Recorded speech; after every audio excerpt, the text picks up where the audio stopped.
نحمده ونصلي على رسوله الكريم اما بعد فاعوذ بالله من الشيطان الرجيم بسم الله الرحمن الرحيم يا ايها الذين آمنوا اتقوا الله حق تقاته ولا تموتن الا وانتم مسلمون واعتصموا بحبل الله جميعا ولا تفرقوا واذكروا نعمة الله عليكم اذ كنتم اعداء فألف بين قلوبكم فأصبحتم بنعمته إخوانا وكنتم على شفا حفرة من النار فأنقذكم منها كذلك يبين الله لكم آياته لعلكم تهتدون فلتكن منكم أمة يدعون إلى الخير ويأمرون بالمعروف وينهون عن المنكر وأولئك هم المفلحون صدق الله العظيم رب اشرح لي صدري ويسر لي امري واحلل عقدة من لساني يفقهوا قولي۔ سورہ آل عمران کا جو نصف ثانی اب شروع ہو رہا ہے تو آپ نے یہ مشابہت بھی نوٹ کر لی ہوگی کہ نصف اول میں سورہ بقرہ میں بھی ایک مرتبہ یا ایھا الذین آمنوا سے خطاب تھا، یا ایھا الذین آمنوا لا تقولوا راعنا وقولوا انظرنا واسمعوا۔ اسی طرح سورہ آل عمران کے نصف اول میں بھی ایک آیت وہ اوپر آ چکی ہے کہ یا ایھا الذین آمنوا ان تطیعوا فریقا من الذین اوتوا الکتاب یردوکم بعد ایمانکم کافرین۔ لیکن اصل خطاب جو ہے مسلمانوں سے شروع ہو رہا ہے وہ 11ویں رکوع سے، اور یہاں پر اصل میں ایک سہ نکاتی لائحہ عمل دیا جا رہا ہے امت کو۔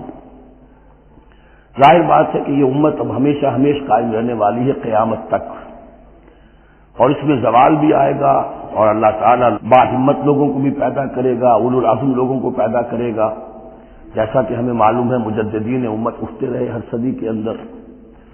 لیکن جب بھی کوئی کام دین کی تجدید کا ہو، دین کو اثر نو تازہ کرنے کی کوشش ہو، دین کو قائم کرنے کی جد و جہد ہو، تو اس کا ایک لائحہ عمل ہوگا۔ وہ لائحہ عمل ہے جو ان 3 آیات میں جو ابھی میں نے آپ کو پڑھ کر سنائی ہیں نہایت جامعیت کے ساتھ سامنے آیا ہے، اور یہ حسن اتفاق ہے کہ یہ 3 آیات ہیں، جیسے سورۃ العصر 3 آیات ہیں ایسے یہ 3 آیات ہیں نہایت جامع۔ اس پر اب میری ایک کتاب بھی موجود ہے امت مسلمہ کے لیے سہ نکاتی لائحہ عمل، اور اس کا انگریزی میں بھی ترجمہ ہو گیا ہے، یہ مجھے معلوم نہیں کہ ابھی وہ کتابی شکل میں شائع ہوا یا نہیں۔ اس میں پہلا نقطہ کیا ہے؟ جب بھی کوئی کام کرنا ہے سب سے پہلے افراد کی شخصیت سازی، کردار سازی۔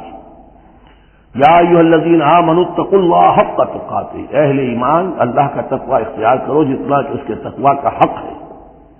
ولا تموتن الا وانتم مسلمون، اور دیکھنا ہرگز موت نہ آنے پائے مگر فرما برداری کی حالت میں۔ یہ سب سے گاڑھی آیت ہے قرآن مجید میں تقوی کی تلقین کے لیے۔ اللہ کا حق جتنا ہے اتنا تقوی۔ اس پر صحابہ گھبرا گئے کہ یا رسول اللہ کا حق کون ادا کر سکتا ہے؟ پھر جب آیت اتری ہے سورہ تغابن کی کہ فاتقوا اللہ ما استطعتم، اپنی امکانی حد تک تقوی اختیار کرو، تب ان کی جان میں جان آئی۔ ساتھ ہی یہ کہ مت مرنا مگر حالت فرما برداری میں۔ کیا معنی ہے؟ کوئی پتہ نہیں کس لمحے موت آ جائے، کوئی لمحہ نافرمانی میں نہ گزرے مبادا موت کا ہاتھ اسی وقت آ کر تمہیں دبوچ لے۔ اس طرح کی شخصیتیں اگر پہلے نہ بنی ہوں تو کوئی کام نہیں ہو سکتا۔ پہلے کردار سازی افراد کی۔ اب جب یہ کردار سازی ہو، دوسرا مرحلہ کیا ہے؟ وَاعْتَصِمُوا بِحَبْلِ اللَّهِ جَمِيعًا وَلَا تَفَرَّقُوا، ایک اجتماعیت اختیار کرو، اللہ کی رسی کو مضبوطی سے تھام لو مل جل کر، اور تفرقے میں مت پڑو۔ یہاں چونکہ اس سے پہلے جو رکوع ختم ہوا ہے وَمَن يَعْتَصِم بِاللَّهِ، جو اللہ تعالیٰ سے چمٹ جائے، اللہ کی حفاظت میں آ جائے، فَقَدْ هُدِيَ إِلَىٰ صِرَاطٍ مُسْتَقِيمٍ۔ اور سورہ حج کی آخری آیت میں بھی یہ لفظ آیا ہے فَأَقِیمُوا الصَّلَاةَ وَآتُوا الزَّکَاةَ وَاعْتَصِمُوا بِاللَّهِ۔ اب اللہ کی حفاظت میں کیسے آئے؟ اللہ سے کیسے چمٹے؟ اس کے لیے فرمایا وَاعْتَصِمُوا بِحَبْلِ اللَّهِ، اللہ کی رسی سے چمٹ جاؤ، اللہ کی رسی کو مضبوطی سے تھام لو۔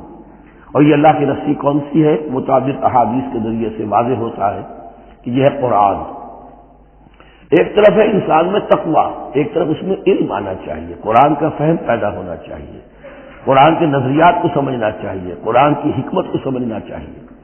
انسانوں میں اجتماعیت جو ہے وہ جانوروں کے گلوں کی طرح نہیں ہو سکتی کہ بھیڑ بکریوں کا ایک بڑا ریوڑ ہے اور ایک چرواہا جو ہے وہ لکڑی لے کر ان کو سب کو ایک ڈسپلن میں لیے ہوئے ہے۔ انسانوں کو جمع کرنا ہے تو ان کے ذہن ایک بنانے ہوں گے، ان کی سوچ ایک بنانی ہوگی. یہ حیوان عاقل ہیں، باشعور لوگ ہیں، ان کی سوچ ایک ہو، نظریات ایک ہو، مقاصد ایک ہو، ہم آہنگی ہو، نقطہ نظر ایک ہو، تبھی تو یہ جمع ہوں گے. اس کے لیے وہ چیز چاہیے جو ان میں یکرنگی خیال، یکرنگی نظر، یکجہتی مقاصد کی ہم آہنگی پیدا کر دے، اور وہ قرآن ہے. حبل اللہ هو حبل اللہ المتین، حضرت علی سے روایت ہے. حضرت عبداللہ ابن مسعود سے ہے، حضور نے فرمایا القرآن حبل اللہ الممدود من السماء الى الارض، اللہ کی مضبوط رسی ہے جو آسمان اور زمین کے درمیان تنی ہوئی. ایک اور حدیث میں فرمایا فاستبشروا فإن طرفه بأيديكم وطرفه بيد اللہ، خوشیاں مناؤ، یہ قرآن ایسی شے ہے کہ جس کا ایک سرا تمہارے ہاتھ میں، ایک سرا اللہ کے ہاتھ میں. تو تقرب الی اللہ کا ذریعہ بھی قرآن، اور آپس میں تمہیں جوڑ کر رکھنے کا ذریعہ بھی قرآن. یہی وجہ ہے کہ ہماری ساری یہ تحریک جو ہے میری، اس کا اصل جو منبع ہے، اصل چشمہ ہے، اس کا مبنا ہے، مدار ہے، وہ دعوت رجوع القرآن. پوری زندگی میں نے اپنی الحمدللہ کھپائی ہے اس کام میں، اور اسی کے ذریعے سے انجمن خدام القرآن اور قرآن اکیڈمیز، پھر 1 ایئر کورس. نوجوان جو ہیں تعلیم یافتہ لوگ ہیں، وہ پی ایچ ڈی بھی کر چکے ہیں، وہ ڈاکٹر بھی بن گئے ہیں، وہ انجینئر بھی ہیں، لیکن دین کی طرف سے جاہل ہیں، قرآن سمجھ نہیں سکتے. وہ آئیں، 1 سال رہیں ہمارے پاس، عربی سیکھیں، قرآن سیکھیں، تاکہ اس پر عمل ہو سکے. یہ قرآن کا جو 1 سالہ کورس ہے وہ اس سال پھر اس اکیڈمی میں شروع ہونے والا ہے. انشاءاللہ فروری کی 16 تاریخ سے اس کا آغاز ہوگا. تو آپ لوگ اسے نوٹ کریں، اور یہ قرآن مجید کے ساتھ آپ کی وابستگی ہوگی تو پھر دین کے سوکھ پر آگے چلیں گے. تو دوسرا نقطہ ہوا واعتصموا بحبل اللہ جميعا ولا تفرقوا واذکروا نعمت اللہ علیکم اذ کنتم اعداء، اور ذرا یاد کرو جو اللہ کا انعام تم پر ہوا کہ تم تو ایک دوسرے کے دشمن تھے. فالف بین قلوبکم، تو اللہ نے تمہارے دلوں کے اندر الفت پیدا کر دی. فاصبحتم بنعمتہ اخوانا، تم اللہ کے فضل و کرم سے بھائی بھائی بن گئے. یہ یہاں گویا کہ اولین مخاطب یہاں انصار ہیں. ان کے جو 2 قبیلے تھے اوس اور خزرج، وہ آپس میں لڑتے آ رہے تھے 100 برس سے، خاندانی دشمنیاں چلی آ رہی تھی، قتل کے بعد قتل، ادھر کا قتل ادھر کا قتل. لیکن اب جب یہ ایمان آیا، اللہ کی کتاب آ گئی، محمد رسول اللہ آ گئے، تو اب وہ شیر و شکر ہو گئے، ان کے جھگڑے ختم ہو گئے. اس طرح پورے عرب کے اندر غارت گری ہوتی تھی، اسے دارالامن بنا دیا. وَكُنْتُمْ عَلَىٰ شَفَا حُفْرَةٍ مِّنَ النَّارِ، اور تم تو آگ کے ایک گڑھے کے کنارے تک پہنچ گئے تھے، بس اس میں گرنے والے تھے. فَأَنقَذَكُم مِّنْهَا، تو اللہ نے اس سے تمہیں نکال لیا اور بچا لیا. كَذَلِكَ يُبَيِّنُ اللَّهُ لَكُمْ آيَاتِهِ لَعَلَّكُمْ تَهْتَدُونَ، اس طرح اللہ تعالیٰ اپنی آیات تمہارے لیے واضح کر رہا ہے تاکہ تم راہ پاؤ، صحیح راہ پر قائم رہو. یہ 2 نقطے ہو گئے. پہلے افراد کے کردار کی تعمیر، تقویٰ اور تابعداری فرمانبرداری. پھر جمعیت، تنظیم، جماعت، اور اس کے لیے جو معنوی جو اس کے لیے ہے، جو محور ہے اس تنظیم کا، وہ معنوی محور کیا ہے؟ قرآن مجید، حبل اللہ. اعتصامش کن کہ حبل اللہ اوس، مضبوطی سے تھامو. اس کو علامہ اقبال کہتے ہیں قرآن کو. حبل اللہ یہ ہے. اب یہ جو حبل اللہ، اور جو اس کے لیے ظاہری شکل بنے گی، وہ بھی اس صورت میں ہم پڑھ چکے ہیں، من انصاری اللہ، کہ کوئی اللہ کا بندہ کھڑا ہو اور کہے کہ میں تو اس راستے پر چل رہا ہوں، اب کون ہے جو میرے ساتھ آتا ہے اور میرا مددگار بنتا ہے. اب ایسی جمعیت جو وجود میں آئی وہ کیا کرے گی؟ یہ 30ویں آیت اہم ترین ہے. وَلْتَكُن مِّنكُمْ أُمَّةٌ يَدْعُونَ إِلَى الْخَيْرِ وَيَأْمُرُونَ بِالْمَعْرُوفِ وَيَنْهَوْنَ عَنِ الْمُنكَرِ سے نکاتی پھر آ گیا. تیسرے میں 3 کام، یہ جماعت کے کرنے کے کام صرف 3 ہیں. دعوت خیر، دعوت الی الخیر، اور سب سے بڑا خیر یہ قرآن ہے. یامرون بالمعروف، نیکی کا حکم دیتے رہیں، وینہون عن المنکر، اور بدی سے روکتے رہیں، واولئک هم المفلحون، اور یہی لوگ ہیں جو فلاح پانے والے ہیں. ولتکن منکم امۃ، تم میں سے ایک ایسی امت وجود میں آنی چاہیے. منکم ہے گویا کہ ایک بڑی امت ہے، امت مسلمہ. وہ تو اب 150 کروڑ ہیں یا 140 یا 130 کروڑ ہیں، سوئے ہوئے ہیں، اپنے منصب کو بھولے ہوئے ہیں، دین سے دور ہیں. تو اب اس امت کے اندر چھوٹی امت بنے، ایک جماعت بنے.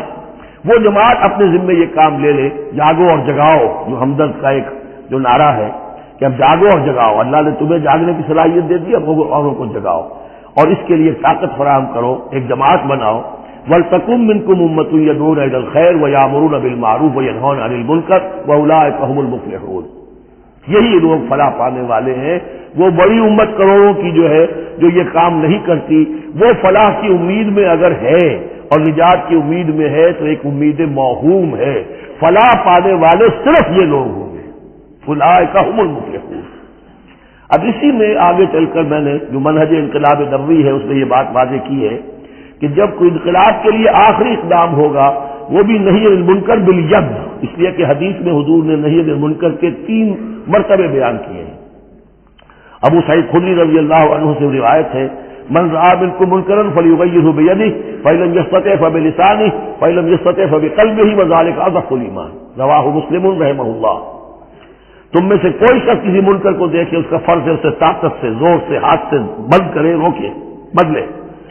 اگر اس کی طاقت نہیں ہے تو زبان سے تو کہے، اس کی بھی ہمت نہیں ہے تو دل میں نفرت ضرور رکھے، اور یہ ایمان کا کمزور ترین درجہ ہے۔ نفرت بھی ختم ہو گئی، وائے ناکامی متائے کارواں جاتا رہا، کارواں کے دل سے احساس زیاں جاتا رہا تو اب کوئی ایمان نہیں۔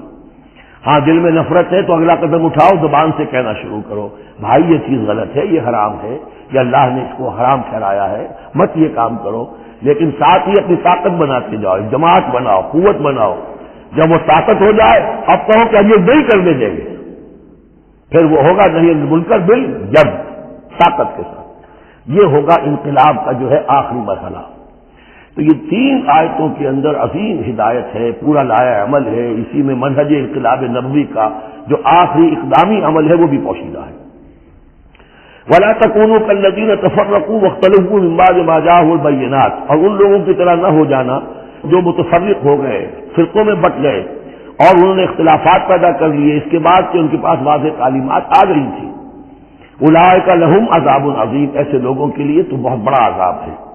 یوم تبیض وجوہ وتسود وجوہ، اب یہ آخرت کا ذکر ہے جس دن کے بعض چہرے جو ہیں بڑے روشن اور تابناک ہوں گے اور بعض چہرے جو ہیں وہ سیاہ ہوں گے۔ فاما الذین اسودت وجوہہم، تو جن لوگوں کے اس دن چہرے سیاہ ہوں گے وہ کون ہوں گے؟ اکفرتم بعد ایمانکم، یہ وہی لوگ ہوں گے جو ایمان کے بعد کفر میں لوٹ گئے، ہدایت کے آنے کے بعد تفرقے میں پڑ گئے، زدہ میں پڑ گئے، انہوں نے اس عبد اللہ کو چھوڑ دیا۔ اکفرتم بعد ایمانکم فذوقوا العذاب بما کنتم تکفرون، تو اب ذرا مزہ چکھو اس عذاب کا، اس کفر کی باعث جو تم کرتے رہے تھے۔ واما الذین ابیضت وجوہہم، اور وہ لوگ جن کے چہرے سفید ہوں گے، روشن ہوں گے، تابناک ہوں گے، ففی رحمت اللہ ہم فیہا خالدون، وہ اللہ کی رحمت میں ہوں گے اور اس میں ہمیشہ ہمیشہ رہیں گے۔ تلک آیات اللہ نتلوہا علیک بالحق، یہ اللہ کی آیات ہیں جو ہم آپ کو پڑھ کر سنا رہے ہیں حق کے ساتھ۔ وما اللہ یرید ظلما للعالمین، اور اللہ تعالیٰ تو جہان والوں کے لیے ظلم کا ارادہ نہیں رکھتا۔ لوگ اپنے اوپر ظلم کرتے ہیں، خود غلط راستے پر پڑتے ہیں اور اس کی پھر ان کو سزا دنیا اور آخرت میں بھگتنی پڑتی ہے۔ وَلِلَّهِ مَا فِي السَّمَاوَاتِ وَمَا فِي الْأَرْضِ، جیسا کہ میں نے عرض کیا اکثر اہم بحثوں کے بعد پھر یہ آیت آتی ہے اس طرح کی کہ گویا کہ یہ ایک کنکلوڈنگ بات اللہ ہی کے لیے ہے جو کچھ آسمانوں اور زمین میں ہے، وَإِلَى اللَّهِ تُرْجَعُ الْأُمُورُ، اور بالآخر سارے معاملات اللہ ہی کی طرف لوٹا دیے جائیں گے۔ كُنتُمْ خَيْرَ أُمَّةٍ أُخْرِجَتْ لِلنَّاسِ، تم وہ بہترین امت ہو جسے لوگوں کے لیے برپا کیا گیا ہے، یعنی یہ پوری امت مسلمہ اس لیے بنائی گئی تھی۔ یہ دوسری بات ہے امت مسلمہ بھول جائے، جب بھول جائے تو پھر جو بھی ان میں سے جاگے وہ دوسروں کو جگا کر امہ ودن امہ، اس امت کے اندر اندر جماعت، پارٹی ودن پارٹی، امہ ودن امہ بنائے اور وہ کام کریں جو اوپر ہے۔ لیکن حقیقت میں تو اس امت مسلمہ کا ایز سچ مجموعی طور پر فرض منصبی یہی ہے۔ کنتم خیر امت، دیکھیے یہ اس آیت کو رکھیے اب سورہ بقرہ میں جو آیت تھی، وَكَذَلِكَ جَعَلْنَاكُمْ أُمَّةً وَسَطًا لِتَكُونُوا شُهَدَاءَ عَلَى النَّاسِ وَيَكُونَ الرَّسُولُ عَلَيْكُمْ شَهِيدًا، اسی کے ہم وزن یہ آیت ہے سورہ آل عمران کی، کنتم خیر امت اخرجت للناس، تم بہترین امت ہو جسے لوگوں کے لیے نکالا گیا ہے۔ دنیا کی اور قومیں اپنے لیے زندہ رہتی ہیں، اپنی ترقی، اپنی بہتری، اپنی بہبود، اپنی دنیا میں عزت، اپنے دائرے کو بڑھانا، لیکن مسلمان کو جینا ہے، ہم تو جیتے ہیں کہ دنیا میں تیرا نام رہے، کہیں ممکن ہے کہ ساقی نہ رہے، جام رہے، زیادہ سے زیادہ لوگوں کو ہدایت کی طرف بلانا، لوگوں کو جہنم کی آگ سے بچانے کی کوشش کرنا۔ تمہیں جینا ہے ان کے لیے، وہ جیتے ہیں اپنے لیے۔ کنتم خیر امت اخرجت للناس، تمہیں نکالا گیا ہے، برپا کیا گیا ہے لوگوں کے لیے۔ تامرون بالمعروف، تم حکم کرتے ہو نیکی کا، وتنہون عن المنکر اور تم روکتے ہو بدی سے، وتؤمنون باللہ اور تم ایمان رکھتے ہو اللہ پر۔ یہ کیفیت تھی پوری امت مسلمہ کی حضور کے وقت، اور وہ جو پہلے بتایا گیا ہے وہ اس وقت کے لیے ہے جب کہ امت سو گئی ہو، امت بھول گئی ہو اپنے مقصد وجود کو۔ تو ظاہر بات ہے جن کو ہوش آ جائے وہ لوگوں کو جگائیں اور ایک نئی جمعیت فراہم کریں۔ وَلَوْ آمَنَ أَهْلُ الْكِتَابِ لَكَانَ خَيْرًا لَهُمْ، اگر یہ اہل کتاب ایمان لے آتے تو یہ ان کے حق میں بہت بہتر تھا۔ مِنْهُمُ الْمُؤْمِنُونَ، ان میں ہے کچھ لوگ جو ایمان والے ہیں، یعنی ان میں سے مراد وہ بھی ہو سکتے ہیں جو اس وقت تک یہودیوں میں سے یا نصرانیوں میں سے ایمان لا چکے تھے، اور یہ بھی ہو سکتا ہے جن کے اندر پوٹینشلی ایمان تھا اور کچھ عرصے کے بعد کہا جا رہا کہ وہ ایمان لے آئیں گے۔ وَأَكْثَرُهُمُ الْفَاسِقُونَ، لیکن ان کی اکثریت جو ہے اب وہ فاسقوں اور نافرمانوں پر مشتمل ہے۔ وہی معاملہ جو امت مسلمہ کا آج ہو چکا ہے، اکثریت کا حال کیا ہے وہ دیکھ لیجیے۔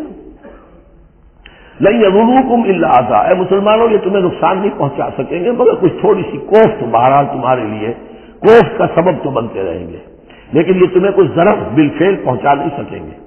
وَإِن يُقَاتِلُوكُمْ يُوَلُّوكُمُ الْأَدْبَارَ، اور اگر یہ کہیں تم سے جنگ کریں گے تو پیٹھ دکھا دیں گے، ان میں جرأت نہیں ہے، ان بزدل ہے، یہ تمہارا مقابلہ نہیں کر سکیں گے۔ ثُمَّ لَا يُنصَرُونَ، پھر ان کی مدد نہیں کی جائے گی۔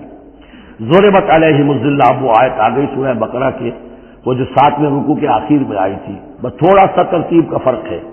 ضُرِبَتْ عَلَيْهِمُ الذِّلَّةُ أَيْنَمَا ثُقِفُوا، ان کے اوپر ذلت تھوپ دی گئی ہے، مسلط کر دی گئی ہے جہاں بھی پائے جائیں، إِلَّا بِحَبْلٍ مِّنَ اللَّهِ وَحَبْلٍ مِّنَ النَّاسِ، سوائے یہ کہ اللہ کا کوئی سہارا انہیں ہو، کسی وقت اللہ انہیں سہارا دے دے، یا ان کا سہارا بن جائیں لوگ، جیسے آج پوری عیسائی دنیا ان کا سہارا بنی ہوئی ہے۔ اسرائیل قائم ہے تو اپنے بل پر نہیں، پوری عیسائی دنیا کی سپورٹ پر قائم ہے۔ ابھی جو یہ جنگ ہوئی تھی خرید کی جنگ، تو جو اس کا کمانڈر ان چیف تھا، اس کا وہ نام میرے ذہن سے اتر رہا ہے، اس نے صاف کہہ دیا تھا، اس لیے کہ فوجی لوگوں کی زبان سے نکل جاتی ہے جن کے منہ سے سچی بات مستی میں، فقیہ مصلحت بھی سے وہ رند بادہ خار اچھا، اس نے صاف کہہ دیا تھا یہ پوری جنگ ہم نے اسرائیل کے تحفظ کے لیے لڑی ہے۔ کس قدر خون ریزی ہوئی ہے، صرف اسرائیل کا تحفظ پیش نظر تھا، تو یہ ساری سپورٹ ان کی ہے۔ ضُرِبَتْ عَلَيْهِمُ الذِّلَّةُ أَيْنَمَا ثُقِفُوا إِلَّا بِحَبْلٍ مِّنَ اللَّهِ وَحَبْلٍ مِّنَ النَّاسِ وَبَاءُوا بِغَضَبٍ مِّنَ اللَّهِ، اور یہ اللہ تعالیٰ کا غضب جو ہے اور غصہ انہوں نے حاصل کر لیا ہے۔ وَضُرِبَتْ عَلَيْهِمُ الْمَسْكَنَةُ، اور ان کے اوپر کم ہمتی مسلط کر دی گئی ہے۔ ذَلِكَ بِأَنَّهُمْ كَانُوا يَكْفُرُونَ بِآيَاتِ اللَّهِ، جو کہ تم وہی الفاظ آ رہے ہیں، اور اللہ تعالیٰ تو ظالم نہیں ہے، ان کا یہ حشر اس لیے ہوا ہے کہ یہ اللہ تعالیٰ کی آیات کا انکار کرتے رہے، وَيَقْتُلُونَ الْأَنبِيَاءَ بِغَيْرِ حَقٍّ، اور انبیاء تک کو قتل کرتے رہے ناحق۔ ذَلِكَ بِمَا عَصَوْا وَكَانُوا يَعْتَدُونَ، اور یہ ہوا اس لیے کہ انہوں نے نافرمانی کی روش اختیار کی اور حدود سے تجاوز کیا۔ لیسوا سواء، پھر وہی بات جو میں عرض کر چکا ہوں، یہ سب کے سب برابر نہیں ہیں، ان میں سے اچھے بھی ہیں برے بھی ہیں۔ من اہل الکتاب امۃ قائمۃ یتلون آیات اللہ آناء اللیل وهم یسجدون، اہل کتاب میں ایسے لوگ بھی ہیں جو کھڑے رہنے والے لوگ ہیں، سیدھے راستے پر ہیں، اللہ کی آیات پڑھتے رہتے ہیں رات کے اوقات میں اور سجدہ بھی کرتے ہیں۔ خاص طور پر چونکہ یہاں اہل کتاب کا لفظ آ رہا ہے، جو عیسائی راہب تھے حضور کے زمانے میں، ان کے کثیر تعداد جو ہے وہ اس کردار کی حامل تھی۔ انہی میں سے ایک بحیرہ راہب تھا جس نے بچپن میں حضور کو پہچان لیا تھا، تو ان میں ایسے لوگ موجود تھے۔ یقیناً کوئی چھپے ہوئے ہوں گے یہود میں بھی، لیکن اکثر و بیشتر یہود میں سے یہ کردار ختم ہو چکا تھا، بہت ہی چند لوگ، لیکن عیسائیوں میں بکثرت موجود تھے۔ لیسوا سواء من اہل الکتاب امۃ قائمۃ یتلون آیات اللہ آناء اللیل وهم یسجدون یؤمنون باللہ والیوم الآخر، وہ ایمان رکھتے ہیں اللہ پر اور یوم آخر پر، وَيَأْمُرُونَ بِالْمَعْرُوفِ وَيَنْهَوْنَ عَنِ الْمُنكَرِ، نیکی کا حکم دیتے ہیں بدی سے روکتے ہیں، وَيُسَارِعُونَ فِي الْخَيْرَاتِ، اور نیکیوں میں ایک دوسرے سے آگے نکلنے کی کوشش کرتے ہیں، وَأُولَٰئِكَ مِنَ الصَّالِحِينَ، اور یقیناً یہ صالحین میں سے ہیں، وَمَا يَفْعَلُوا مِنْ خَيْرٍ فَلَنْ يُكْفَرُوهُ، جو خیر بھی یہ کریں گے تو اس کی ناقدری نہیں کی جائے گی۔ وَاللَّهُ عَلِيمٌ بِالْمُتَّقِينَ، اللہ تعالیٰ اپنے ایسے متقی بندوں سے واقف ہے۔ ان الذين كفروا لن تغني عنهم اموالهم ولا اولادهم من الله شيئا، اس کے برعکس جو لوگ کفر پر اڑ جائیں گے ان کے کام نہیں آ سکیں گے، نہ ان کے اموال نہ ان کی اولاد اللہ سے بچانے میں کچھ بھی۔ واولئک اصحاب النار، وہ جہنمی ہے، ہم فیہا خالدون، اسی میں رہیں گے۔ مثل ما ينفقون في هذه الحیات الدنیا كمثل ريح فيها سر اصابت حرث قوم ظلموا انفسهم فاهلكت۔ اب یہ جو جنگیں کر رہے تھے قریش مکہ، تو ظاہر بات ہے کہ وہ بھی انفاق کرتے تھے، فوج تیار کرنی ہے، اونٹ چاہیے، سواریاں چاہیے، ہتھیار چاہیے، تو خرچہ کرتے تھے نا۔ اب یہ اس کی طرف اشارہ ہے کہ یہ لوگ جو دنیا کی زندگی میں کچھ خرچ کرتے ہیں، یا تو دین کی مخالفت کے لیے، یا اپنے جی کو ذرا جھوٹی ایک تسلی دینے کے لیے کہ ہم کچھ نہ کچھ صدقہ خیرات بھی کرتے ہیں، چاہے ہمارا کردار کتنا ہی گر گیا ہو، تو ان کے انفاق کی مثال ایسی ہے کمثل ریح فیہا سر، کہ جیسے ایک زوردار آندھی ہو جس میں پالا ہو، بہت ٹھنڈ ہو، اصابت حرث قوم، وہ کسی قوم کی کھیتی کو آ پڑے، ظلموا انفسہم، جنہوں نے اپنی جان پر ظلم کیا، فاہلکت ہو، اور اس سب کو تباہ و برباد اور تہس نہس کر کے رکھ دے۔ یعنی ان کی یہ نیکیاں، ان کا یہ انفاق، ان کی یہ جد و جہد، یہ سب کی سب بالکل ضائع ہو جانے والی ہے، ہفت ہو جانے والی نیکیاں، اور ضائع جانے والی ان کی ساری مسائی اور دوڑ دھوپ۔ وما ظلمهم اللہ ولکن انفسہم یظلمون، اور انہوں نے، ان پر اللہ نے کوئی ظلم نہیں کیا، بلکہ وہ اپنی جانوں پر خود ظلم ڈھا رہے ہیں۔ یا ایھا الذین آمنوا لا تتخذوا بطانۃ من دونکم، اے اہل ایمان مت بناؤ اپنے بھیدی اپنے سوا کسی کو، یعنی رازدار نہ بناؤ سوائے کسی مسلمان کے جس کے بارے میں اطمینان ہو، صاحب ایمان ہے، اس کے علاوہ کسی اور شخص کو اپنا بھیدی نہ بناؤ، کیونکہ یہ مدینے میں رہتے تھے، بہت عرصے سے ان کی دوستیاں تھیں یہودیوں کی، اور ادھر جو ہے یہ اوس اور خزرج کے لوگوں کی، وہ دوستیاں ہیں، پس منظر ہے، پرانے تعلقات ہیں، روابط ہیں، اس کی وجہ سے وہ بسا اوقات جو راز کی باتیں ہوتی تھی وہ بھی بیچارے سادہ لوح مسلمان اپنی نیکی کے اندر سادگی میں وہ بھی ان کو بتا دیتے تھے۔ لا تتخذوا بطانۃ من دونکم لا یعلونکم خبالا، وہ تمہارے لیے کسی خرابی میں کوئی کسر نہیں چھوڑتے، ودوا ما عنتم، انہیں پسند ہے وہ چیز جو تمہیں تکلیف میں ڈالے، مشقت میں ڈالے، قد بدت البغضاء من افواہہم، ان کی جو دشمنی ہے تم سے وہ ان کے منہوں سے بھی ظاہر ہو چکی ہے، ان کا کلام ایسا ہوتا ہے، آتش برساتے ہیں زبان سے، وما تخفی صدورہم اکبر، اور جو کچھ زبان سے ظاہر ہوتا ہے وہ تو پھر بھی کم ہے، ان کے دلوں کے اندر جو آگ بھڑک رہی ہے دشمنی کی اور حسد کی، وہ اس سے کہیں بڑھ کر ہے۔ قد بینا لکم الآیات ان کنتم تعقلون، ہم نے تمہارے لیے اپنی آیات کو واضح کر دیا ہے اگر تم عقل سے کام لو، یعنی باز آ جاؤ، اپنے طرز عمل کو دیکھو۔ ہاں تم اولئک تحبونہم، تمہارا حال تو یہ کہ تم ان سے محبت کرتے ہو، شرافت ہے تمہاری، سادہ لوحی ہے، پرانے تعلقات ہیں، ان تعلقات کو تم نبھانا چاہتے ہو۔ ولا یحبونکم، لیکن جان لو وہ تم سے محبت نہیں کرتے۔ وتؤمنون بالکتاب کلہ، اور تمہاری شان یہ کہ تم پوری کتاب کو مانتے ہو، تم تورات کو بھی مانتے ہو، انجیل کو بھی مانتے ہو، یہ نصیبا من التورات آیا تو نصیبا من الکتاب، کتاب ہی کا ایک حصہ تھا تورات، کتاب ہی کا ایک حصہ اللہ تعالیٰ کی اس قدیم کتاب سے، ام الکتاب میں سے ہی پھر یہ انجیل آئی ہے، اسی ام الکتاب سے پھر قرآن مجید کامل آیا ہے، تو تم تو مانتے ہو پوری کتاب کو۔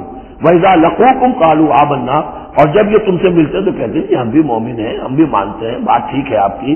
وَإِذَا خَلَوْا، جب وہ علیحدگی میں ہوتے ہیں، خلوت میں ہوتے ہیں، عَضُّوا عَلَيْكُمُ الْأَنَامِلَ مِنَ الْغَيْظِ، تو اب تم پر غصے کی وجہ سے اپنی انگلیاں چباتے ہیں، عَضَّ يَعُضُّ، انگلیاں کاٹنا، غصے کہ اب کچھ پیش نہیں جا رہی، اور اسلام کا جو ہے معاملہ اور آگے سے آگے بڑھتا جا رہا ہے، لیکن یہ کہ اس کے غصے میں پیچ و تاب کھاتے ہیں، اپنی انگلیاں چباتے ہیں۔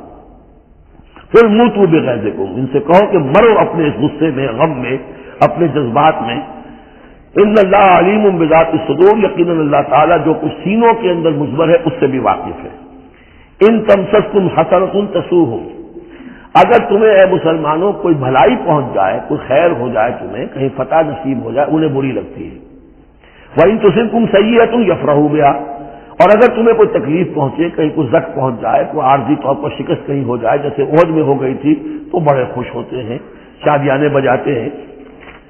وَإِن تَصْبِرُوا وَتَتَّقُوا، لیکن یہ کہ اگر تم صبر کرتے رہو اور تقویٰ کی روش اختیار کرو، لَا يَضُرُّكُمْ كَيْدُهُمْ شَيْئًا، ان کی یہ ساری چالیں تمہیں کوئی مستقل نقصان نہیں پہنچا سکیں گی، لیکن یہ کہ صبر اور تقویٰ یہ دو چیزیں۔ وَاسْتَعِینُوا بِالصَّبْرِ وَالصَّلَاةِ، وہی صلاۃ جو ہے اس کی جگہ یہاں لفظ تقویٰ آ گیا ہے کہ یہ تم اگر کرتے رہو گے تو پھر یہ کہ ان کی ساری سازشیں ناکام ہوں گی بالآخر۔ ان اللہ بما یعملون محیط، جو کچھ یہ کر رہے ہیں اللہ اس کا احاطہ کیے ہوئے ہے، یہ اللہ کے اس دائرے سے جو اللہ نے ایک حد کھینچی ہوئی ہے اس سے آگے نہیں نکل سکتے، بس اس کے اندر اندر اچھل کود کر رہے ہیں، جو بھی ان کی سازشیں وہ ہو رہی ہیں، لیکن یہ کہ اللہ تمہیں ضمانت دے رہا ہے کہ کوئی مستقل تمہیں نقصان یہ نہیں پہنچا سکیں گے۔ اب یہاں سے 6 رکوع، میں نے عرض کیا تھا کہ نصف ثانی کو 3 حصوں میں تقسیم سمجھیے، پہلے 2 رکوع مکمل ہو گئے، 11واں اور 12واں، اب 6 رکوع مسلسل چلیں گے غزوہ احد کے حالات پر۔ پہلے وہ غزوہ سمجھ لیجئے کہ تھا کیا۔ غزوہ بدر کا چونکہ تذکرہ ہوگا وہ تو سورہ انفال میں ہم پڑھیں گے، ترتیب مصحف اور ہے، زمانی ترتیب نہیں ہے، ترتیب نزولی نہیں ہے۔ غزوہ بدر میں مسلمانوں کو بہت زبردست اللہ نے فتح دی، کفار مکہ کو بڑی زک پہنچی، 70 بڑے بڑے تقریباً سارے ان کے بڑے سردار مارے گئے۔ ان کے اندر اب جو جلن تھی اور غصہ تھا، اور عرب کا یہ مزاج تھا کہ بدلہ لینا ہے، لہذا 1 سال کے اندر انہوں نے پوری تیاری کی، تمام جو بھی کر سکتے تھے ساز و سامان جمع کیا، 3000 کا لشکر لے کر۔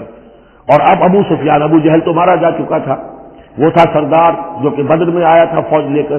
اب ابو سفیان جو ہیں وہ چونکہ بعد میں ایمان لے آئے، ان کے نام کو تو ہم ادب کے ساتھ ہی لیں گے، اب وہ سردار تھے اس وقت، اور وہ 3000 کا لشکر لے کر آئے، اور اس دفعہ وہ اتنا اہتمام کر کے آئے تھے کہ ہماری فتح یقینی ہے، اپنے بچوں کو خاص طور پہ خواتین کو بھی ساتھ لے کر آئے تاکہ ہمارے اندر غیرت رہے کہ ہماری عورتیں بھی ساتھ ہیں، اگر کہیں میدان سے ہمارے قدم اکھڑ گئے تو ہماری عورتیں جو ہے وہ قبضے میں چلی جائیں گی مسلمانوں کے۔ تو ہند جو تھی، اس کی بیوی ابو سفیان کی بیوی ہند، وہ بھی ایمان لے آئی بعد میں، لیکن عتبہ کی بیٹی تھی، اس کا باپ اور بھائی عتبہ ابن ربیعہ، اور چچا اس کا اور بھائی، یہ 3 جو ہے بدر میں قتل ہو چکے تھے، مسلمانوں کے ہاتھوں واصل جہنم ہو چکے تھے۔ تو ہند کے سینے کے اندر بھی انتقام کی آگ تھی۔ باقی تو یہ کہ کوئی گھر بچا ہی نہیں تھا مکے کا جن کا کوئی نہ کوئی آدمی مارا نہ گیا، اور 70 آدمی مارے گئے تھے۔ اب یہ جب لوگ آئے ہیں تو ادھر حضور نے مشورہ کیا صحابہ سے کہ کیا کرنا چاہیے، لشکر آ گیا 3000 کا۔ کچھ لوگوں نے کہا کہ ٹھیک ہے، کھل کر مقابلہ کریں گے، ڈٹ کر مقابلہ کریں گے، چلیں گے میدان میں۔ حضور کا اپنا رجحان ادھر تھا کہ یہ صورتحال ایسی ہے کہ ہم اگر مدینے میں محصور رہ کر مقابلہ کریں تو بہتر ہے۔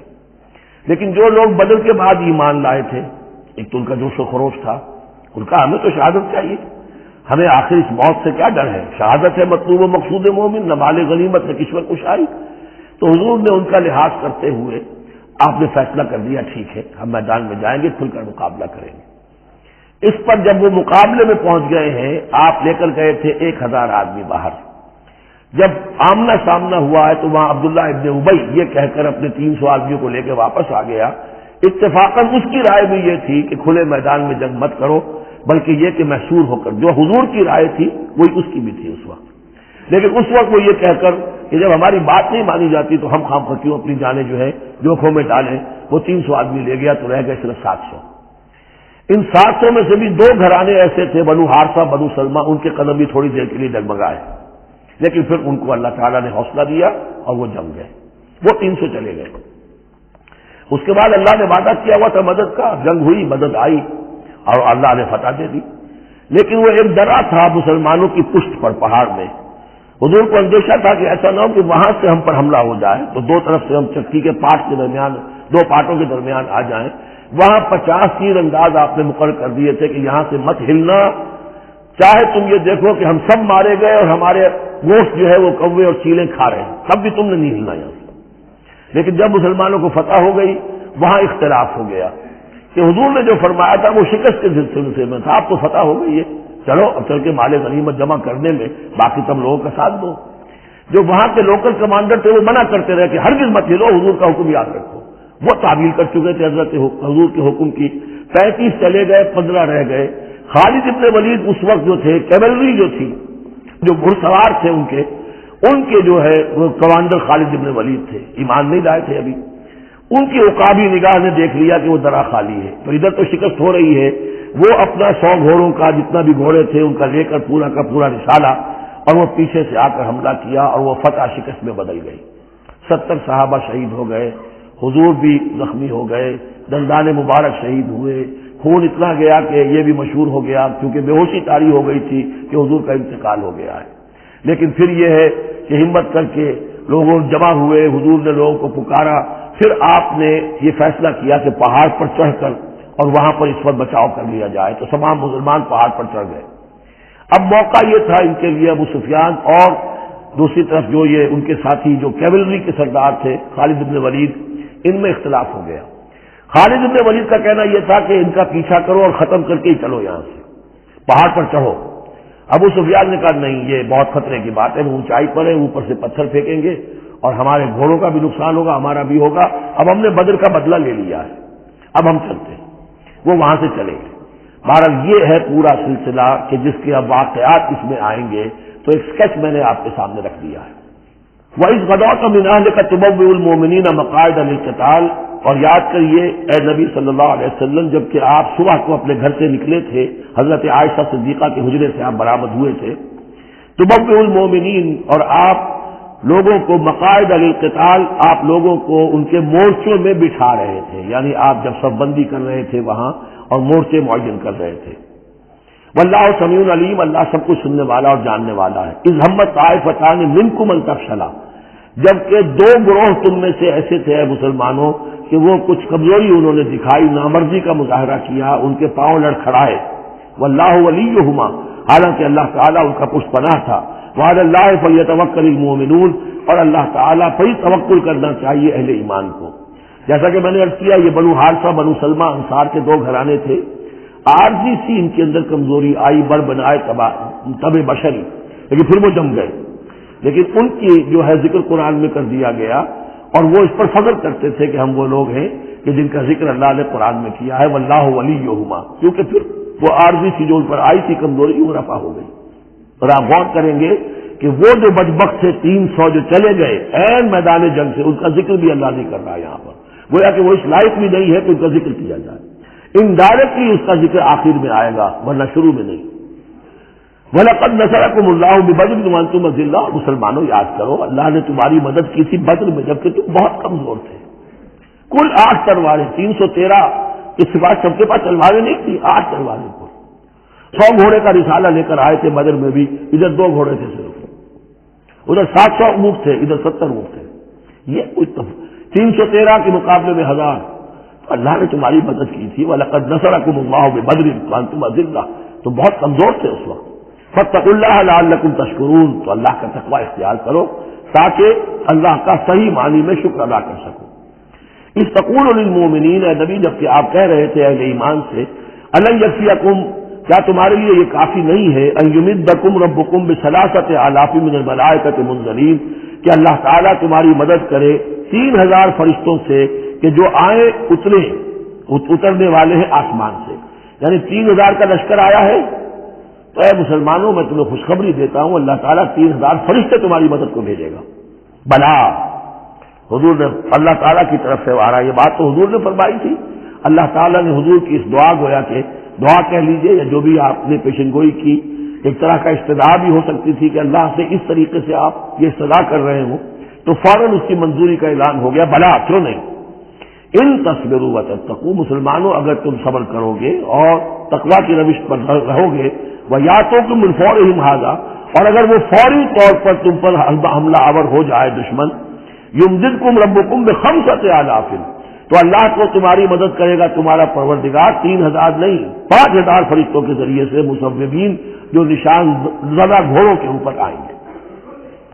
لیکن اس کے ساتھ دیکھیے وَمَا جَعَلَهُ اللَّهُ إِلَّا بُشْرَىٰ لَكُمْ، لیکن یہ سب بھی اللہ تعالیٰ کی طرف سے ایک بشارت کے طور پر تمہیں بتا دیا گیا، وَلِتَطْمَئِنَّ قُلُوبُكُمْ بِهِ، اور تاکہ تمہارے دل مطمئن ہو جائیں، وَمَا النَّصْرُ إِلَّا مِنْ عِنْدِ اللَّهِ، مدد تو ہوتی ہی اللہ کی طرف سے ہے، فرشتوں کا بھیجنا بھی ضروری نہیں ہے، اللہ فرشتوں کو بھیجے بغیر مدد کر سکتا ہے، کن فیکون کی شان رکھتا ہے، لیکن تمہاری طبع بشری کے حوالے سے تمہیں یہ خبر دی گئی ہے کہ 3000 کیا اگر دشمن سامنے ہے تو تمہیں 3 نہیں 5000 اگر وہ فوری طور پر آگے حملہ آور ہو گئے تو 5000 تمہیں فرشتے بھیج دیں گے۔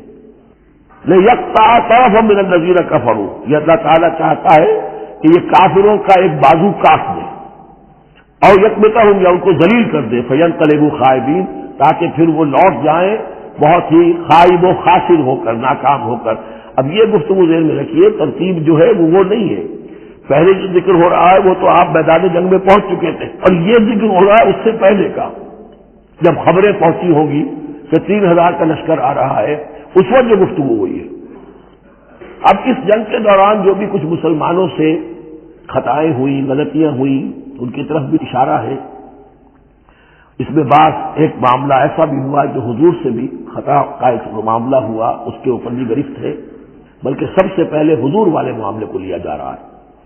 جب آپ زخمی ہو گئے شدید اور آپ پر بے ہوشی بھی طاری ہوئی، پھر جب ہوش میں آیا تو آپ کی زبان پر یہ الفاظ آ گئے، کیف یہدی اللہ قوما خضبوا وجہ نبیہم بالدم، اللہ اس قوم کو کیسے ہدایت دے گا جس نے اپنے نبی کے چہرے کو خون سے رنگ دیا، کیونکہ تلوار کا وار پڑا تھا آپ کی یہ چیک جو ہے، چیک بون پر، یہ جو ہڈی ہے چہرے کی، اور اس سے دو آپ کے دانت بھی شہید ہو گئے تھے، اور یہ کہ فوارہ خون کا چھوٹا تھا، اور اس فوارے سے ظاہر بات ہے آپ کا پورا چہرہ لہو لہان، پورا جسم، اور خون اتنا گیا کہ آپ پر بے ہوشی طاری ہو گئی۔ کیف یہدی اللہ قوما، اللہ کیسے ہدایت دے گا اس قوم کو، خضبوا جنہوں نے رنگ دیا، وجہ نبیہم اپنے نبی کے چہرے کو بالدم خون سے، اس پر گرفت ہو رہی ہے۔ لیس لک من الامر شیء، اے نبی آپ کا کوئی اختیار نہیں ہے، آپ کا کام ہے دعوت دینا، تبلیغ کرنا، لوگوں کی ہدایت و ضلالت کا فیصلہ ہم کرتے ہیں، آپ نہیں کرتے۔ اور دیکھیے اللہ نے کیا شان دکھائی، جس شخص کی وجہ سے یہ سب کچھ ہوا ہے، خالد ابن ولید، حضور ہی کے زبان مبارک سے اسے خطاب دلوایا، خالد سیف من سیوف اللہ، خالد اللہ کی تلواروں میں سے تلوار ہے۔ حالانکہ یہ ساری زخم جو پہنچی ہے وہ حضرت خالد ابن ولید اس وقت تک جو وہ کفر کے سرداروں میں سے تھے وہ آئے تھے۔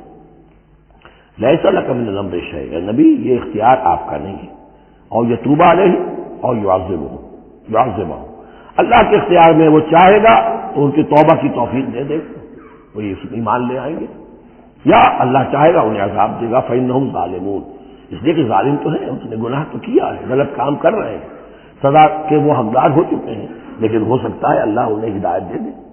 اب دیکھیے یہ وقت وقت کی بات ہوتی ہے، چند سال پہلے طائف میں وہ دعا جو ہے آپ سے کہا گیا، فرشتہ آیا کہ اے نبی جنہوں نے آپ پر پتھراؤ کیا ہے اور آپ کی توہین و تذلیل کی ہے، یہ ملک الجبال جو ہے کہتا ہے کہ میں حاضر ہوں، مجھے اللہ نے بھیجا ہے، آپ فرمائیں تو ان دونوں پہاڑوں کو ٹکرا دوں جن کے مابین یہ وادی کے اندر یہ شہر طائف آباد ہے، تاکہ یہ سب پس جائیں، سرما ہو۔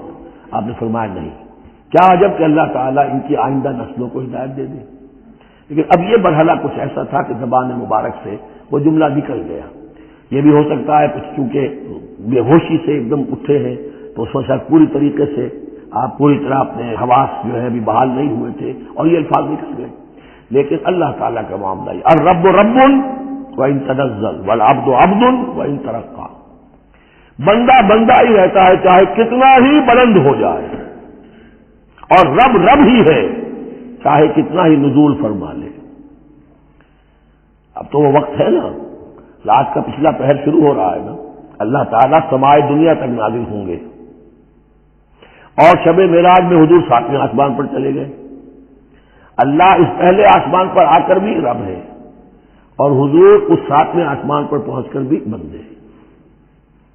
الرب رب وإن تنزل والعبد عبد وإن ترقى وللہ ما فی السماوات وما فی الارض، اللہ ہی کے لیے ہے جو کچھ کہ ہے آسمانوں اور زمین میں، یغفر لمن یشاء ویعذب من یشاء، وہ جس کو چاہتا ہے بخش دیتا ہے، جس کو چاہتا ہے عذاب دیتا ہے، واللہ غفور الرحیم، اللہ غفور الرحیم ہے۔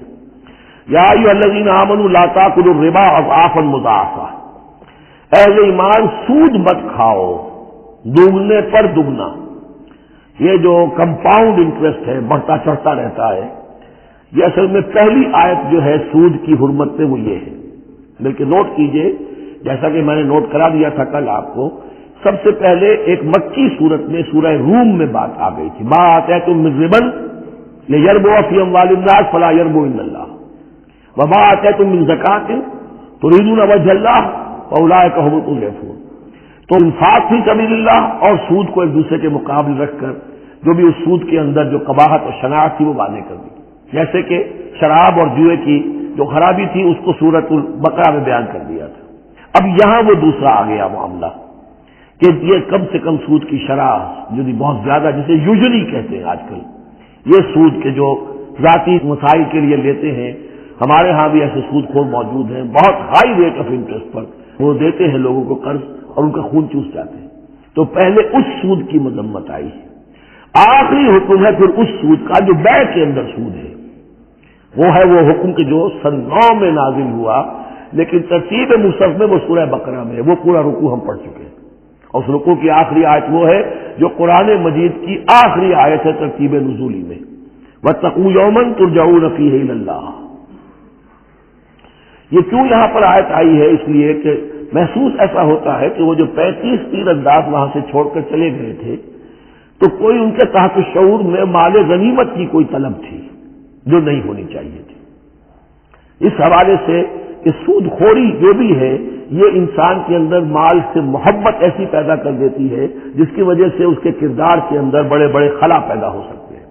لہذا یہاں اسی کے حوالے سے یا ایھا الذین آمنوا لا تاکلوا الربا اضعافا مضاعفۃ واتقوا اللہ لعلکم تفلحون، اور اللہ کا تقوی اختیار کرو تاکہ تم فلاح پاؤ. واتقوا النار التی اعدت للکافرین، اس آگ سے بچو، ڈرو اس آگ سے جو کافروں کے لیے تیار کی گئی ہے، بھڑکائی گئی ہے. واطیعوا اللہ والرسول لعلکم ترحمون، اور اللہ اور اس کے رسول کی اطاعت کرتے رہو تاکہ تم پر رحم کیا جائے. وسارعوا الی مغفرۃ من ربکم، اور دوڑو اپنے رب کی مغفرت کے حصول کے لیے. وجنت عرضها السماوات والارض، اور اس جنت کو حاصل کرنے کے لیے جس کا پھیلاؤ آسمانوں اور زمین جتنا ہے. اعدت للمتقین، وہ تیار کی گئی ہے، سنواری گئی ہے، اس کا سنگھار کیا گیا ہے اہل تقوی کے لیے. الذین ينفقون فی السراء والضراء، وہ لوگ جو خرچ کرتے ہیں سود کے مقابلے میں انفاق. یہ تقابل پھر دیکھ لیجیے. جو خرچ کرتے ہیں سرائے، خوشی میں بھی، والضراء، خود تنگست ہے تب بھی کرتے ہیں چاہے تکلیف میں ہیں. والکاظمین الغیظ، اور وہ لوگ جو اپنے غصے کو پی جانے والے ہیں. والعافین عن الناس، اور وہ لوگ جو لوگوں کی خطاؤں سے درگزر کرتے ہیں، انہیں معاف کر دیتے ہیں. واللہ یحب المحسنین، اللہ تعالیٰ ایسے محسنین کو پسند کرتا ہے. یہ درجہ احسان ہے، اسلام، ایمان، پھر احسان. والذین اذا فعلوا فاحشۃ او ظلموا انفسهم، اور اگر ان میں سے کبھی کسی سے کوئی غلطی ہو جاتی ہے کہ اگر وہ کر بیٹھے کوئی کھلا گناہ، کوئی بے حیائی کا ارتکاب، یا اپنے اوپر کوئی اور ظلم کر بیٹھے، ذکر اللہ، فوراً انہیں اللہ یاد آ جاتا ہے. فاستغفروا لذنوبہم، تو وہ اللہ تعالیٰ سے استغفار کرتے ہیں. یہ مضمون سورہ نساء میں آئے گا کہ اللہ تعالیٰ نے اپنے اوپر واجب ٹھہرایا ہے کہ جو شخص مسلمان صاحب ایمان کو خطا اس سے ہو جائے اور وہ فوراً توبہ کر لے تو اللہ تعالیٰ جو ہے اس نے اپنے اوپر واجب ٹھہرا لیا ہے کہ اس کی دعا کو ضرور قبول کرے گا. ومن یغفر الذنوب الا اللہ، اور کون ہے جو معاف کر سکے گناہوں کو سوائے اللہ کے. ولم یصروا علی ما فعلوا، اور وہ اپنے اس غلط فعل پر اصرار نہیں کرتے. یعنی یہ کہ کرتے چلے جا رہے کرتے چلے جا رہے کرتے چلے جا، موت آ گئی تو اب توبہ کریں، تب توبہ نہیں ہے. ایک خطا ہو گئی، جذبات میں ہو گئی، بھول میں ہو گئی، فوراً ہوش آیا، فوراً جو ہے گڑ گڑائے، فوراً توبہ کی، عزم مصمم کیا اللہ دوبارہ نہیں کروں گا، پوری پشیمانی کے ساتھ اللہ کی جناب میں اپنے پورے صمیم قلب کے ساتھ توبہ کی، اللہ اس توبہ کی قبول کرنے کی ضمانت دیتا ہے. اولئک جزاؤہم مغفرۃ من ربہم، یہ وہ لوگ ہیں کہ جن کا بدلہ ہے ان کے رب کی طرف سے مغفرت. وجنات تجری من تحتها الانہار خالدین فیہا، اور وہ باغات کے جن کے نیچے یا جن کے دامن میں ندیاں بہتی ہوں گی اور وہ اس میں ہمیشہ ہمیش رہیں گے. ونعم اجر العاملین، اور بہت ہی اچھا بدلہ ہے عمل کرنے والوں کے لیے. قد خلت من قبلکم سنن فسیروا فی الارض، تم سے پہلے بھی بہت سی قومیں، بہت سے حالات اور واقعات گزر چکے ہیں. فسیروا فی الارض، تو زمین میں گھومو پھرو. فانظروا کیف کان عاقبۃ المکذبین، اور دیکھو کہ کیسا انجام ہوا ہے جھٹلانے والوں کا.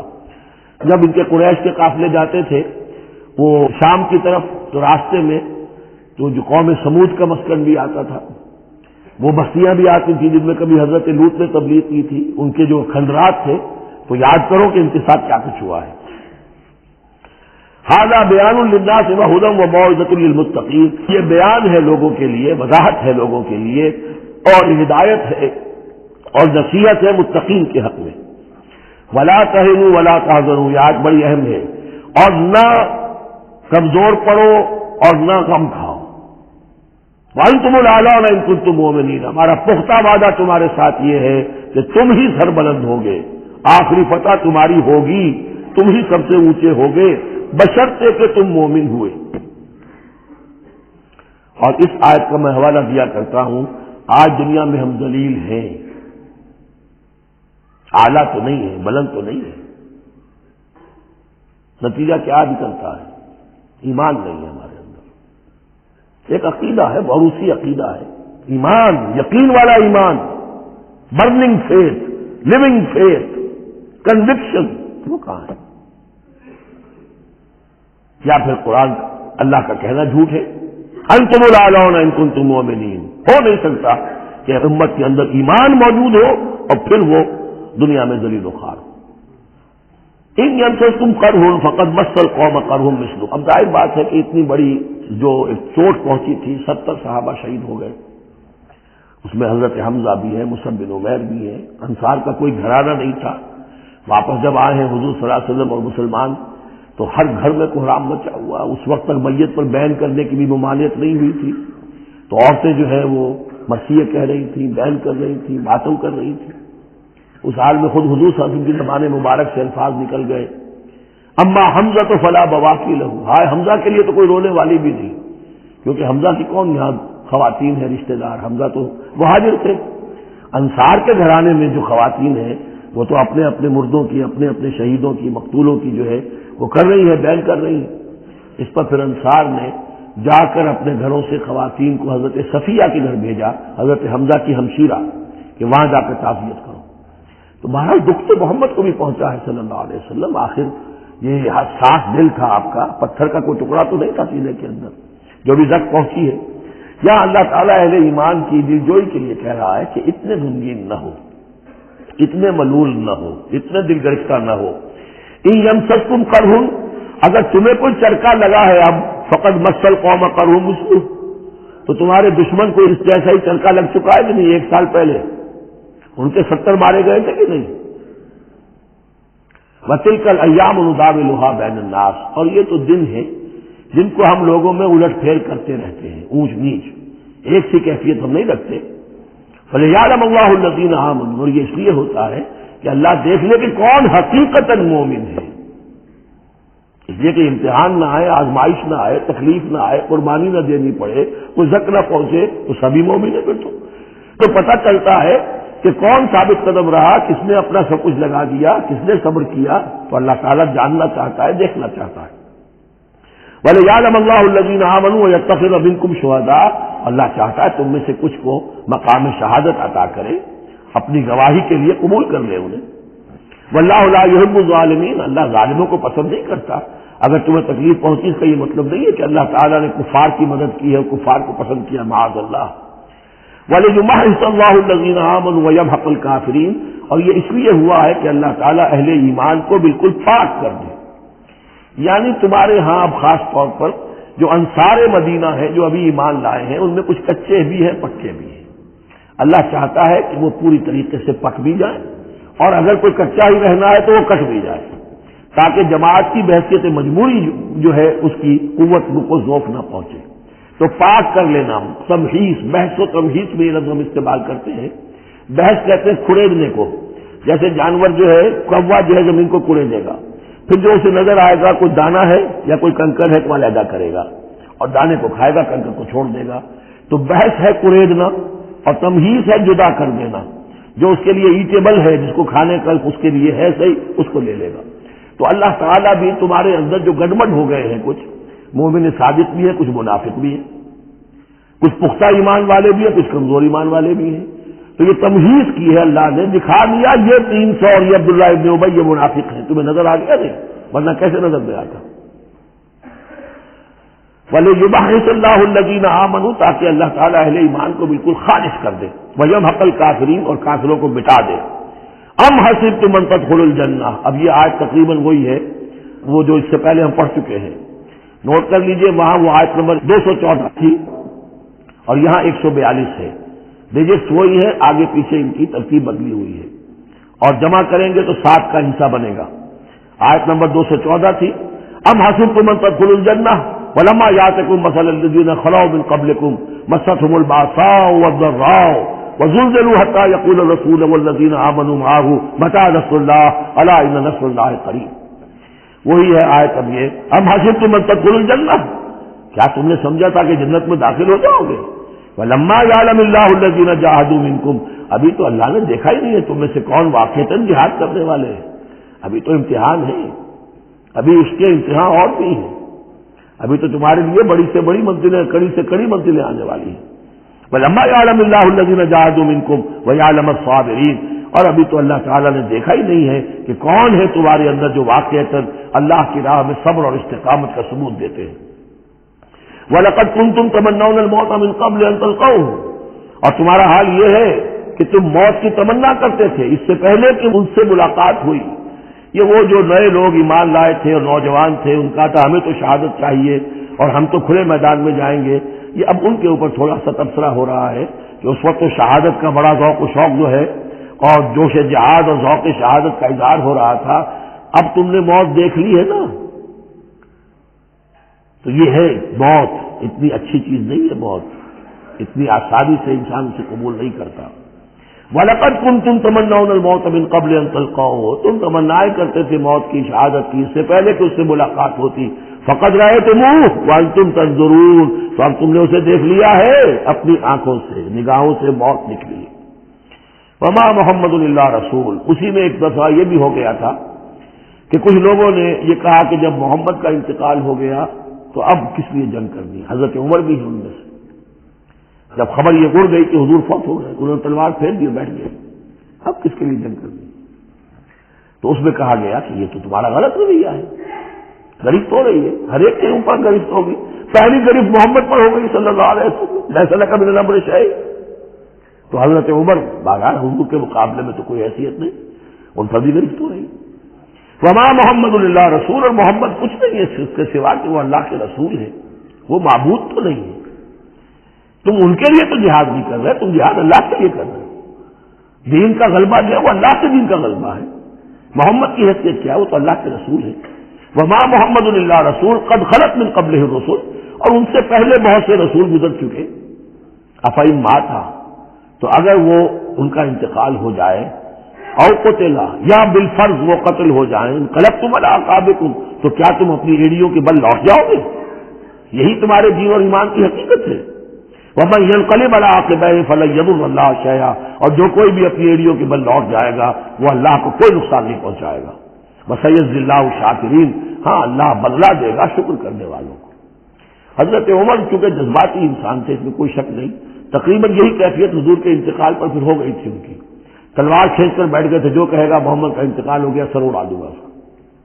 وہ تو پھر حضرت ابو بکر آئے، وہ یار غار، ثانی اسلام و غار و بدر و قبر، وہ آئے ہیں، ان کے لیے کیونکہ رکاوٹ نہیں تھی، حضرت عمر تو اندر جا نہیں سکتے تھے، حضرت عائشہ کا حجرہ تھا، اب حضرت عائشہ بیٹی ہیں حضرت ابو بکر کی، وہ سیدھے گئے حجرے میں، جا کر چہرہ مبارک پر چادر تھی ہٹائی اور آپ کی پیشانی کو بوسہ دیا اور کہا کہ اب دوبارہ موت آپ پر وارد نہیں ہوگی، اب تو حیات جاودانی آپ کو حاصل ہو چکی۔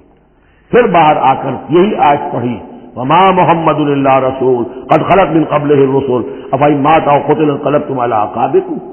حضرت عمر کہتے ہیں مجھے محسوس ہوا جیسے یہ آیت ابھی نازل ہوئی ہے، اتنا اثر ہوا۔ یہ عظیمت تھی حضرت ابو بکر کی، بہت بلند مقام ہے حضرت ابو بکر کا۔ وما كان النفس ان تموت الا باذن اللہ، اور کسی جان کے لیے یہ ممکن ہی نہیں ہے کہ وہ مر سکے، اس پر موت وارد ہو مگر اللہ کے حکم سے۔ کتابا مؤجلہ، وہ تو لکھی ہوئی شے ہے اجل معین کے ساتھ، ہر ایک کا وقت طے ہے۔ Death is the best guard, آپ کا باڈی گارڈ جو ہے سب سے بہترین وہ موت ہے۔ موت کا وقت جب ہے تبھی آئے گی، اس سے پہلے کوئی آپ کے لیے موت لا نہیں سکتا۔ لہذا سب سے بڑی حفاظت انسان کے لیے خود اس کی موت ہے۔ وما كان النفس ان تموت الا باذن الله كتابا مؤجلا ومن يريد ثواب الدنيا نؤته منها، جو کوئی دنیا کا اجر و ثواب چاہتا ہے ہم اسے دیتے ہیں، یہ سورہ بقرہ میں بھی ہم پڑھ چکے تھے حج کے ذکر میں۔ ومن يريد ثواب الآخرة نؤته منها، اور جو واقعتاً آخرت کا ثواب چاہتا ہے، بدلہ چاہتا ہے، جزا چاہتا ہے اپنے اعمال کی، ہم اس میں سے اس کو دیں گے۔ وسنجزی الشاکرین، اور شکر کرنے والوں کا تو ہم جزا دیں گے۔ وَكَأَيٍّ مِّن نَّبِيٍّ قَاتَلَ مَعَهُ رِبِّيُّونَ كَثِيرٌ، اور اے مسلمانوں یہ تمہارے ساتھ جو واقعہ پیش آیا ہے وہ پہلا تو نہیں ہے، کتنے ہی نبی ایسے گزرے ہیں کہ ان کے ساتھ ہو کر ربیون، یہ ربی ربائی جو ان کا یہودیوں کے ہاں آج بھی لفظ چلتا ہے، ربانیون ربائی ربی، جو اللہ والے ہیں، اللہ کے ماننے اور چاہنے والے، اللہ کے متوالے، اللہ کے دیوانے. کائین من نبی، کتنے ہی نبی گزرے ہیں، قاتل معہ، ان کے ساتھ ہو کر جنگ کیا، ربیون نے، کثیر، اللہ والوں نے، اللہ کے غلاموں نے، اللہ کے عاشقوں نے. فما وہنوا لما اصابهم فی سبیل اللہ، تو اللہ کی راہ میں جو بھی تکلیفیں ان پر آئیں اس میں انہوں نے جی نہیں ہارا. وما ضعفوا، نہ انہوں نے کمزوری دکھائی. وما استکانوا، نہ ہمت ہاری. واللہ یحب الصابرین، اور اللہ تعالیٰ کو ایسے صابروں ہی سے محبت ہے. جو ہے مسلمانوں، ان کا کردار اپناؤ اور دل گرفتہ نہ ہو. وما كان قولهم الا ان قالوا ربنا اغفر لنا ذنوبنا واسرافنا في امرنا، اور ان کا تو ہر مرحلے پر یہی قول ہوتا تھا کہ وہ دعا کرتے تھے، اے رب ہمارے بخش دے ہمیں ہمارے گناہ، واسرافنا في امرنا، اور اگر ہم سے اپنے کسی معاملے میں حد سے تجاوز ہو جائے، جیسے کچھ تجاوز ہو گیا حضور سے کہ آپ نے وہ الفاظ فرما دیے، کیف یہدی اللہ قوما خضبوا وجہ نبیہم بالدم، یا جیسے حضرت عمر سے ہو گیا کہ تلوار پھینک کر بیٹھ گئے. کہ اللہ جو اسراف ہم سے ہو جائے، اسراف ہے کسی حد سے تجاوز کر جانا، جائز حد تک خرچ کرنا ٹھیک ہے، آپ اس میں آگے بڑھ جاتے وہ اسراف ہے. واسرافنا فی امرنا، بخش دے جو بھی اسراف، جو بھی زیادتی ہم سے ہو گئی. وثبت اقدامنا، اور ہمارے قدموں کو جما دے. وانصرنا علی القوم الکافرین، اور ہماری مدد فرما کافروں کے مقابلے میں. یہی دعا تھی حضرت طالوت کے ساتھیوں کی، یہی دعا تھی جس پر ختم ہوئی وہ دعا کہ جو سورہ بقرہ کے اختتام پر آئی، فانصرنا علی الکافرین، وہی دعا یہاں بھی ہے. فآتاہم اللہ ثواب الدنیا وحسن ثواب الآخرہ، تو ان لوگوں کو اللہ تعالیٰ نے عطا فرمایا دنیا کا ثواب بھی، دنیا میں بھی سربلندی دی، فتوحات دی، وحسن ثواب الآخرہ، اور آخرت کے ثواب کا تو بہت ہی عمدہ حصہ ان کے لیے ہے. واللہ یحب المحسنین، اور اللہ تعالیٰ جو ہے ایسے محسنین کو پسند کرتا ہے. یا ایھا الذین آمنوا ان تطیعوا الذین کفروا یردوکم علی اعقابکم، اہل ایمان اگر تم ان لوگوں کا کہنا مانو گے جنہوں نے کفر کی روش اختیار کی ہے، وہ تمہیں تمہاری ایڑیوں کے بل واپس لے جائیں گے. فتنقلبوا خاسرین، اور پھر تم بالکل خسارے والے، تباہ اور برباد ہو جانے والے ہو جاؤ گے. بل اللہ مولاکم، تمہیں تو یہ سمجھنا چاہیے تمہارا مولا، مددگار، پشت پناہ، ساتھی، حمایتی اللہ ہے. وہو خیر الناصرین، اور وہی ہے کہ جو سب سے بڑھ کر مدد کرنے والا، سب سے اچھا مددگار ہے. سنلقی فی قلوب الذین کفروا الرعب، ہم ان قریب کافروں کے دلوں میں رعب ڈال دیں گے. بما اشرکوا باللہ، اس سبب سے کہ انہوں نے شرک کیا اللہ کے ساتھ. ما لم ينزل به سلطانہ، اور ایسی چیزوں کو شریک ٹھہرایا، ایسی ہستیوں کو یا چیزوں کو جس کے لیے اللہ تعالیٰ نے کوئی سند نہیں اتاری. ومأواہم النار وبئس مثوى الظالمین، اور ان کا ٹھکانہ جو ہے وہ جہنم ہے، اور بہت ہی برا ٹھکانہ ہے ظالموں کے لیے. یہ اصل میں اس آیت میں توجیہ ہو رہی ہے کہ وہ کیوں چلے گئے جبکہ اس درجے ان کو کھلی فتح حاصل ہو چکی تھی، مسلمانوں کو ہزیمت ہو گئی. حضور اور صحابہ جو ہے انہوں نے پناہ لے لی ہے پہاڑ کے اوپر جا کر. خالد بن ولید کہہ بھی رہے ہیں کہ اس معاملے کو اب ختم کرنا چاہیے، روز روز کا ٹھنڈا جو ہے وہ اب نہ رہے. لیکن ابو سفیان کے اندر دل میں کوئی ایسا روب اللہ نے اس وقت ڈال دیا کہ وہاں سے وہ چلے گئے. ورنہ یہ کہ واقعتاً اس وقت صورتحال جو ہے مسلمانوں کے لیے بہت مخدوش ہو چکی تھی. بارک اللہ لی ولکم فی القرآن العظیم ونفعنی وإیاکم بالآیات والذکر الحکیم.